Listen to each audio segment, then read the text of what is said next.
रात के गहरे अंधेरे में बारिश की तेज बूंदों को चीरती हुई वो ओल्ड सियारा कार तेजी से एक ओर बढ़ रही थी। जल्दी कार अपनी मंजिल के सामने पहुंचकर रुक गई, जो एक पुरानी और बंद पड़ी खंडर नुमा इमारत थी।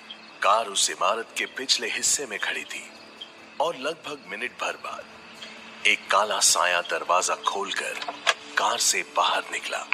अगले पल कार का दूसरा दरवाजा भी खुला और एक औरत कार से बाहर निकली, जिसने अपने साथी को देखा और फिर सामने खड़ी भूतह इमारत को घूरने लगी। वो आदमी जो खुद भी उस भूतह इमारत को देख रहा था, बेहद सर्द लहजे में बोला, क्या तुम्हें ये जगह याद है? जवाब में उस औरत ने भावहीन अंदाज में हाँ में सिर हिलाते हुए कहा, हाँ, कैसे भूल सकती हूँ मैं इसे। यही वो जगह है जहाँ हमारी कहानी शुरू हुई थी। मुझे अच्छी तरह याद है। वो आदमी यह सुनकर मुस्कुरा उठा और बोला, हाँ, ये जगह मेरे लिए बहुत मायने रखती है, तभी तो मैंने इस काम के लिए इसे चुना है। वो दोनों उस इमारत के अंदर प्रवेश कर गए और अंधेरे में आगे बढ़ने लगे, मानो सालों से उनका वहां आना जाना हो। एक पॉइंट पर पहुंचकर वो आदमी रुका और उसने दीवार पर लगा कोई स्विच दबा दिया। स्विच ऑन करते ही कमरे का वो हिस्सा रोशन हो उठा जहां लकड़ी की एक पुरानी बुक शेल्फ थी।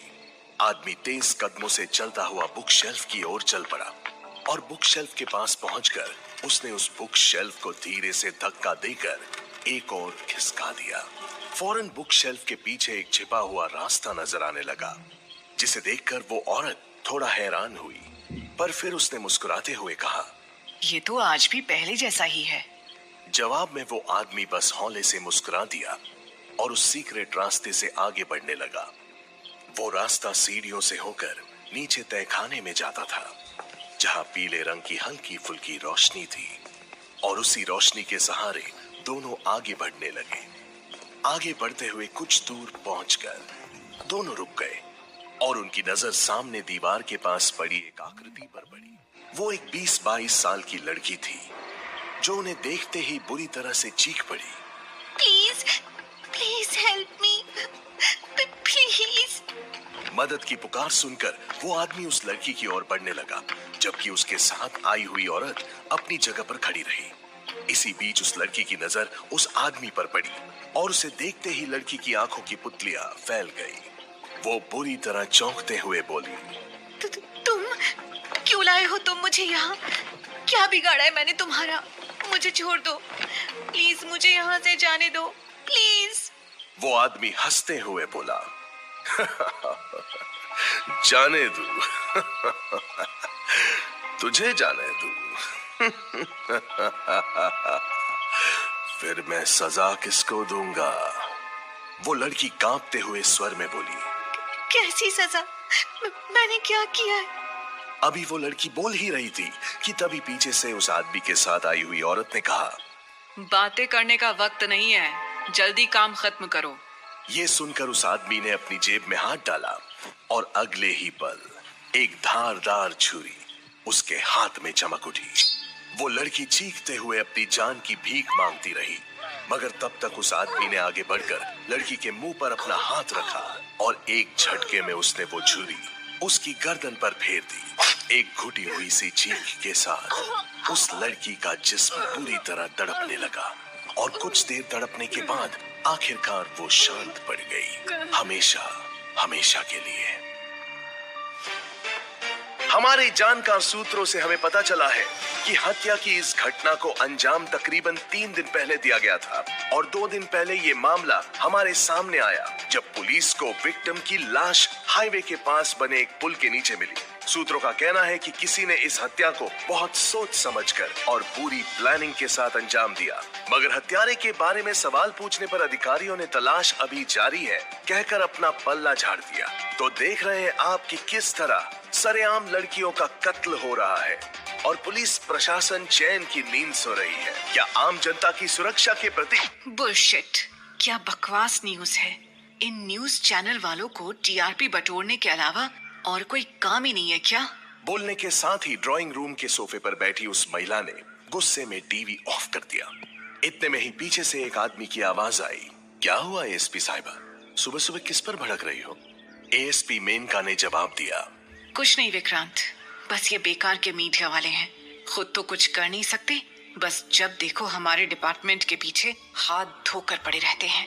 मेनका की बात सुनते ही उसका पति विक्रांत हंस पड़ा और हंसते हुए बोला, माय डियर वाइफ, तुम तो इन मीडिया वालों का नेचर जानती हो, फिर क्यों इतना हाइपर हो रही हो? जस्ट इग्नोर देम, तुम बस अपने काम पर फोकस करो। तुम ठीक कह रहे हो। अच्छा तुम डाइनिंग टेबल पर पहुंचो, मैं ब्रेकफास्ट लगा देती हूँ। इतना कहकर मेनका किचन में चली गई, जबकि विक्रांत तैयार होने लगा।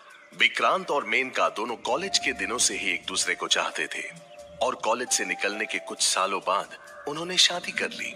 विक्रांत एक अनाथ था, मेनका के अलावा पूरी दुनिया में उसका कोई नहीं था सिवाय वासुदेव अग्रवाल के, जो शहर के सबसे बड़े साइंस लैब में काम करने वाले साइंटिस्ट थे। विक्रांत पिछले 3 सालों से वासुदेव के अंडर रहकर पीएचडी कंप्लीट कर रहा था और इस दौरान वो दोनों काफी करीब आ गए थे। वासुदेव का भी दुनिया में कोई नहीं था, इसीलिए उन्होंने विक्रांत को ही अपना बेटा मान लिया था। 2 दिन पहले वासुदेव किसी सेमिनार को अटेंड करने के लिए जर्मनी गए थे और जाते जाते उन्होंने लैब की जिम्मेदारी विक्रांत को सौंप दी थी। वही दूसरी तरफ मेनका शहर की एएसपी थी और दोनों पिछले 4 सालों से एक दूसरे के साथ एक अच्छी लाइफ बिता रहे थे। कुछ ही देर में विक्रांत तैयार होकर बाहर आ गया, जहां मेनका ब्रेकफास्ट टेबल पर उसका इंतजार कर रही थी। विक्रांत ने मेनका के माथे पर प्यार से किस करके उसके पास बैठ गया और ब्रेड पर जैम लगाते हुए अचानक उसने मेनका से सवाल किया, क्या हुआ, तुम कुछ परेशान लग रही हो? जवाब में मेनका अपने चेहरे के भावों को छिपाते हुए विक्रांत से बोली, नहीं तो ऐसा कुछ भी नहीं है। क्या पता, मुझे लगा तो बस मैंने पूछ लिया, अब तुम्हें नहीं बताना तो मत बताओ। विक्रांत की बात सुनकर मेनका कुछ सीरियस नजर आने लगी और चेहरे पर गंभीर भाव लाते हुए बोली, विकी, तुम्हें पता है कि मैं तुमसे कुछ नहीं छिपाती, चाहे वो मेरी पर्सनल लाइफ हो या प्रोफेशनल। हमारे बीच कोई राज नहीं है। वैसे भी मैं इस नए केस को लेकर परेशान हूँ। कौन सा केस? हाल ही में 3 लड़कियों की लाश हमें मिली है, वो भी शहर के अलग अलग इलाके से। उनकी हालत ऐसी है कि अब तक उनमें से एक की भी शिनाख्त नहीं हो सकी है। ऐसे में पब्लिक और पॉलिटिशियंस का प्रेशर भी बढ़ता जा रहा है। शायद कमिश्नर सर ने भी इसी सिलसिले में बात करने के लिए बुलाया है। विक्रांत समझदारी भरे अंदाज में सिर हिलाते हुए बोला, ओह कोई बात नहीं, एक बार कमिश्नर से मिल लो, ज्यादा परेशान मत हो, मुझे तुम पर पूरा यकीन है। ये मर्डर जो भी कर रहा है ज्यादा दिनों तक तुमसे बचकर नहीं रह पाएगा। I hope so. इसी के साथ ही दोनों ब्रेकफास्ट करने लगे और ब्रेकफास्ट करने के बाद दोनों एक साथ घर से निकल गए। विक्रांत ने मेनका को कमिश्नर ऑफिस के बाहर ड्रॉप कर दिया और वहां से निकलकर सीधे अपने लैब की ओर चल पड़ा। विक्रांत की कार अभी स्पीड पकड़ ही रही थी, तभी अचानक कोई तेजी से आकर उसकी कार से टकराया। विक्रांत ने झटके में ब्रेक लगाया और जैसे ही उसकी नजर कार से टकराने वाले शख्स पर पड़ी तो वो बुरी तरह से चौंक गया।